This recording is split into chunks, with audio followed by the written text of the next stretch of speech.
ሰላምታችን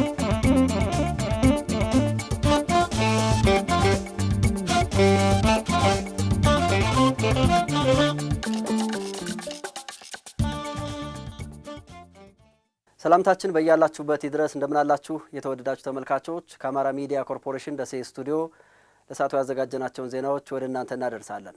ከዜናዎቹ ጋር ደጀናባቸው አብሬያችሁ ቆያለሁ። የከተማዋን ሁለንተናዊ እድገት ለማፋጠንና ለነዋሪዎቿ ምቹ ለማድረግ እየሰራ መሆኑን የቆቦ ከተማ አስተዳደር ገለጸ።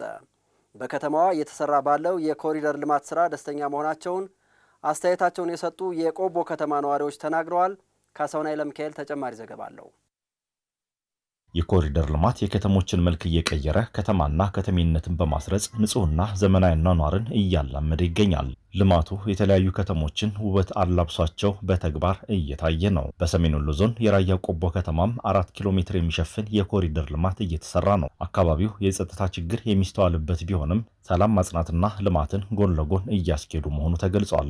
የኮሪደር ልማት ሂደቱን ሲጎበኙ ያገኘናቸው የከተማዋ ነዋሪዎች በልማቱ ደስተኞች መሆናቸውን ነግረውናል። በጣም ደስተኛ ነኝ። ቆቦ ማማር መዋብ ይገባታል። አስፋልት ብቻ ሳይሆን ውስጥ ብዙ መንገዶች ስላሉ ብዙ ቦታዎች መሰራት የሚገባቸው ስላሉ ሰላሙንም ሆነ ኮሪደሩን በአንድ ላይ እንድንሰራ እኔም ለራሴ በጉልበትም ሆነ በአመታዊት ተባበራለሁ። በጣም ደስ ብሎናል። ልማቱ በጣም ጥሩ ነው። ደስ የሚያሰኝ ልማት ስለሆነ ማንም ሊቃወመው አይገባም። የልጆቻችን የሚጠርቅ ልማት ስለሆነ ውስጥ ለውስጥ እንዲቀጥል ደስ ይላል። የቆቦ ከተማ የከተማና መሰረተ ልማት ጽሕፈት ቤት ስራ አስኪያጅ ይርጋ ወዳጆ ኮሪደር ልማቱ የአስፋልት መንገዱን ግራና ቀኝ ስፋት ያሻሽላል ብለዋል። ከተማዋን ገጽታ ንጹህና ጽዱ ከማድረግ አንጻር የምንሰራው ስራ ይኖራል።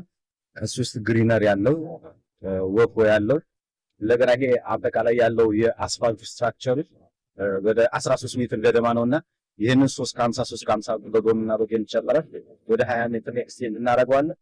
ከዛውጭ የብስክሌት መንገድ 2 ሜትር የእግረኛ መንገድ ወደ 3 ሜትር ገደማ እናደርገዋለን። መሟላት ያለባቸው ነገሮች የአካባቢውን ነው ባህልና ካልቸር በጠበቀ መልኩ አካተን የሚሰራ ነው። ይሄ ከክረምቱ በፊት ለሚቀጥሉት በከራቱ ሰብተ ከክረምቱ በፊት እናጠናቀቃለን ብለን እናስባለን። የቆቦ ከተማ ከንቲባ ኃይለ አቦን ደግሞ ከተማዋ በጸጥታ ችግር ውስጥ ብትሆንም የሚገባትን ልማት እየሰራ ነው ብለዋል። 4 ኪሎ ሜትር የኮሪደር ልማት ስራ እየሰራ ነው የሚገኝ። በእርግጥ የከተማችን እንደምታውቁት ከሰሜኑ ጦርነት ጀምሮ በጸጥታ ችግር ያለ ከተማ ነው። አሁንም ቢሆን የወረራ ስጋት አለ፣ የውስጥ የጽንፈኝነት አደጋ ስጋት አለ። ያንን ተቋቁመን ነው ልማት እያለማን ያለን። በጸጥታ ችግር ሽፋን አድርገን ቁጭ ማለትም አልፈለግንም። በአንድ እጅ ሰላም እንዲመጣ እየሰራን በሌላ በኩል ደግሞ ልማት ማልማት አለብን ብለን ሲመሰረት የኮሪደር ልማቱ በህብረተሰቡ ትብብር የተሰራ መሆኑንም ከንቲባው አስረድተዋል። በሚጠናቀቅበት ጊዜ እንደምታዩት ከተማዋ ከዚህ በፊት በኬንዳና በህገወጥ ኮንቴነሮች የተያዘች ከተማ የነበረችው አሁን ያንን ህገወጥ ኬንዳ በማሳት የጀመረ ህብረተሰባችን እንደምታዩት የራሱን በር ህንፃውን በተመሳሳይ ቀለም እየቀባ ተመሳሳይ የሆነ መብራት እያበራ ነው ያለው። ህዝቡ ወጣት እየተባበረ ነው ያለው። ይሄ ጋራጋን ሰሌክትድ ማቴሪያል የመጣው በህብረተሰቡ ተሳትፎ ቆቦ እንደምታውቋት ውብ ከተማ ናት። ለልጆቿ ትዋባለች፣ የበለጠ ትደምቃለች፣ ሳቢ መኖሪያ የጸዳች መኖሪያ ትሆናለች ብለው ወራስ የውስጥ ለውስጥ መንገድ ግንባታ፣ የተፋሰስ እንዲሁም የትምህርት ቤቶች ማስፋፊያና መሰል ልማቶችም በከተማዋ እየተሰሩ መሆኑ ተመላክቷል። የተማሪዎች ምገባ የትምህርት ጥራትን ለማረጋገጥ ፋይዳው የጎላ መሆኑን ተማሪዎችና መምህራን ገለጹ። ከ19 በላይ ተማሪዎች በትምህርት ቤት ምገባ መርሃ ግብር ተጠቃሚ መሆናቸውን የኮምቦልቻ ከተማ አስተዳደር ትምህርት መምሪያ አስታውቋል። መስዑድ ጀማል በሀገራችን የተማሪዎች ምገባ መርሃ ግብር ከተጀመረ ሰንበትበት ብሏል።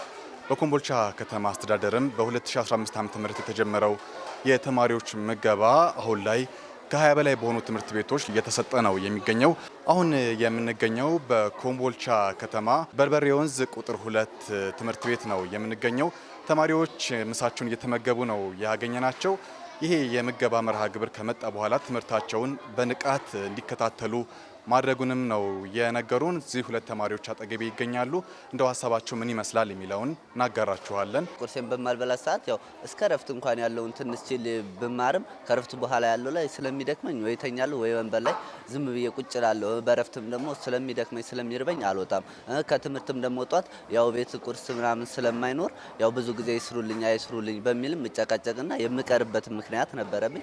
እሱ ግን ከተጀመረ በኋላ ያው ተነስቼ ተጣጥቤ ቁርስ ስለምበላ ስለማስብ በጧት መጥቼ ሰልፍም ተሰልፌ ዘምራለሁ ማለት ነው። ሳልመገብ ከቤት በመጣበት ሰዓት እወርቃለሁ ይጥለኛልና አሁን ግን ምገባ ከተጀመረልን በኋላ ግን ብዙ ለውጥ አምጥተናል።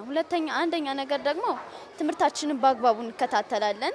ትኩረት ለትምህርታችን እንሰጣለን። ብዙዎቹ ከትምህርት ለማቋረጥ ፍላጎት ነበራቸውና ምገባ ከተጀመረ በኋላ ወተትና ዳቦ አለኛ ትምህርት ቤት ውስጥ በማለት ሁሉም ከትምህርት ለማቋረጥ የነበራቸውን ሀሳብ ቀይረው ወደ ትምህርት ቤት ውስጥ ይመጣሉ። ማለት ምገባው በመጀመሩ ሁሉም ደስተኛው ነው። የትምህርት ቤቱ ርዕሰ መምህር የሆኑት አበበ ብርሃኔ የምገባ መርሃ ግብሩ በተማሪዎች የትምህርት አቀባበል ላይ ለውጥ ማምጣቱን ይናገራሉ።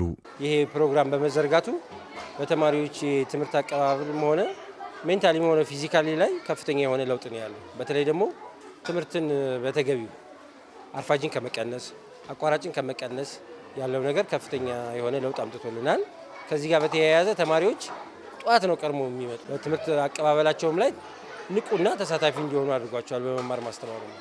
የኮምቦልቻ ከተማ አስተዳደር ትምህርት መምሪያ ኃላፊ መንግስቱ አበበ በበጀት ዓመቱ በምገባ መርሃ ግብሩ ከ19000 በላይ ተማሪዎችን ተጠቃሚ ማድረግ መቻሉን ገልጸው ተማሪዎች በትምህርት ገበታቸው ንቁ ተሳታፊ እንዲሆኑ ማድረጉንም ይገልጻሉ። እስካሁን ወደ 20 ትምህርት ቤቶች ከ15000 በላይ የሚሆኑ ተማሪዎች የተማሪዎች ምገባ እድል ተጠቃሚ ሆነዋል። አሁን ሰሞኑን ደግሞ በክልሉ መንግስት በጀት ድጋፍ የተወሰኑ 8 ትምህርት ቤቶችን ጨምረን ኦልሞስት ወደ 20 ትምህርት ቤት ከ19000 በላይ ተማሪዎች በዚህ ዓመት የተማሪዎች ምገባ ተጠቃሚ ናቸው። እንግዲህ በዚህ ምገባ እውነት ለመናገር ያው ከፍተኛ ውጤት በተማሪዎች ውጤትም ላይ በትምህርት አቀባበላቸው ላይ አዘውትረው ትምህርት ቤት እንዲገኙ በማድረግም ላይ ቀላል አስተዋጽኦ አይደለም ያደረገው። በየትምህርት ቤቱ ብትሄዱ አሁን አንድም ተማሪ አይደለም መቅረት አያረፍድም። ማቋረጥ አሁን በእነዚህ ምገባ በሚካሄድባቸው ትምህርት ቤቶች ኦልሞስት ዜሮን ማለት ይቻላል። አቋራጭ የለም። ከአቅም በላይ ሆነ የህመም እንደዚህ ካልሆኑ በስተቀር አቋራጭ ተማሪ የማታይበት ነው። በትምህርት አቀባበላቸውም ቢሆን በአንደኛ ሴሚስተር ውጤትም በተወሰነ ደረጃ የትምህርት ቤቶችን ውጤት ቸክ ለማድረግ ተሞክሯል። የተሻለ ውጤት ተማሪዎችም እያስመዘገቡ ያሉበት ሁኔታ ነው ያለው። ውድ ተመልካቾች ከአማራ ሚዲያ ኮርፖሬሽን ደሴ ስቱዲዮ ለሰዓቱ ያዘጋጀናቸው ዜናዎች የተከታተላችኋቸው ናቸው። አብራችሁን ስለቆያችሁ ከልብ እናመሰግናለን። ከዜናዎቹ ጋር ደጀን አምባቸው ነበርኩ። ጤና ይስጥልን።